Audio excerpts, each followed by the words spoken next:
Hey, colleague, how's it going? We get to look at another example of sermonizing in mathematics class. So, if you've seen my YouTube channel, you've seen maybe the videos of me really badly sermonizing math.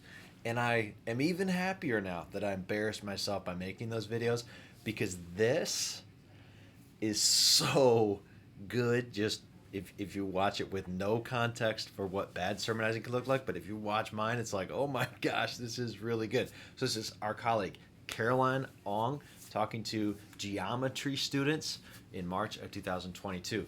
Let's take a look at what she's doing to cultivate the five key beliefs beneath student motivation. Okay, notice how she's just masterfully tending to the gardens of her students' hearts as she teaches them mathematics really effectively. Don't It's not either or, it's both. You cultivate motivation while teaching like a champion. Wait, that's somebody already. Okay. Let's just watch Caroline. All right, we're going to look at two examples. These are, you're going to need to add these to your notes. Let's say I have, let's see who we have. We have AJ, so point A over here. Belonging And we belief. have Colton, so point C over here. And we are going to scale this up. They are 10 miles apart. Okay.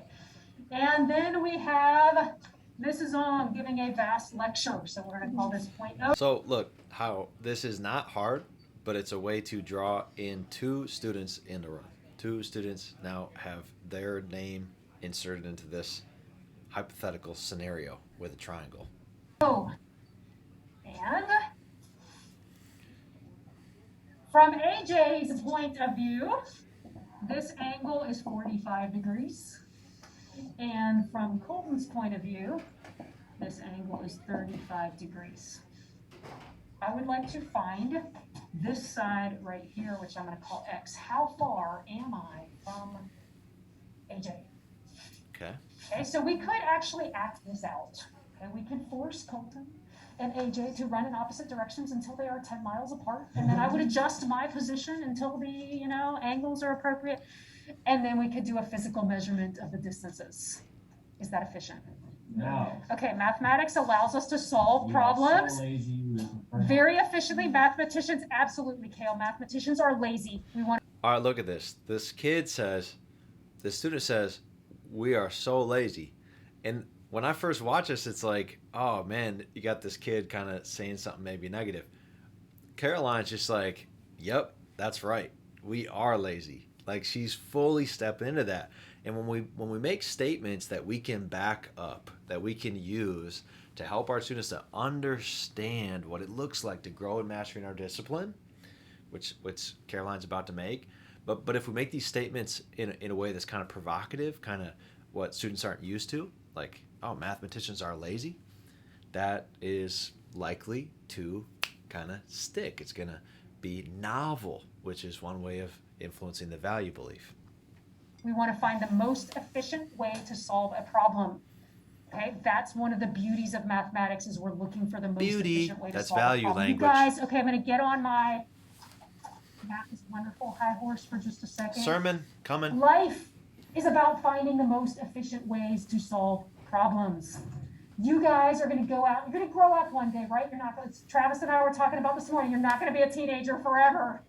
And you're going to go out and have some sort of life calling, and it's going to be about solving problems. Maybe you're solving building problems and you're an architect. Okay, maybe you're solving special education problems and you're a teacher. Life is about solving problems. And it's not just about solving problems, it's solving problems in an efficient way.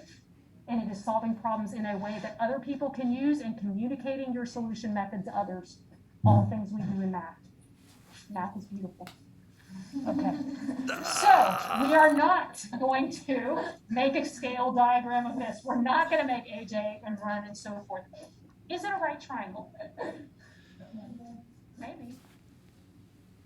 I can't even contain inside of my body what it feels like to watch a teacher do that. I just wish that every child in the universe could experience that in every class every day. Just a teacher making a comment, I don't know how long that was, 30, 45 seconds, making a really, really brief little case for why what they're teaching is beautiful and good and meaningful and helpful. Now notice, where does she try to say, oh, you're going to use finding the sides of triangles someday when you're building a house made out of triangle? Like, she's not even on that level with the value belief. She's going towards, no, this is about being lazy, aka efficient, with solving our problems. I mean, colleagues, this is what you and I want to channel. We want to be about the business of every day making the case for the value of what we have on offer. Because listen, that's no one else's job.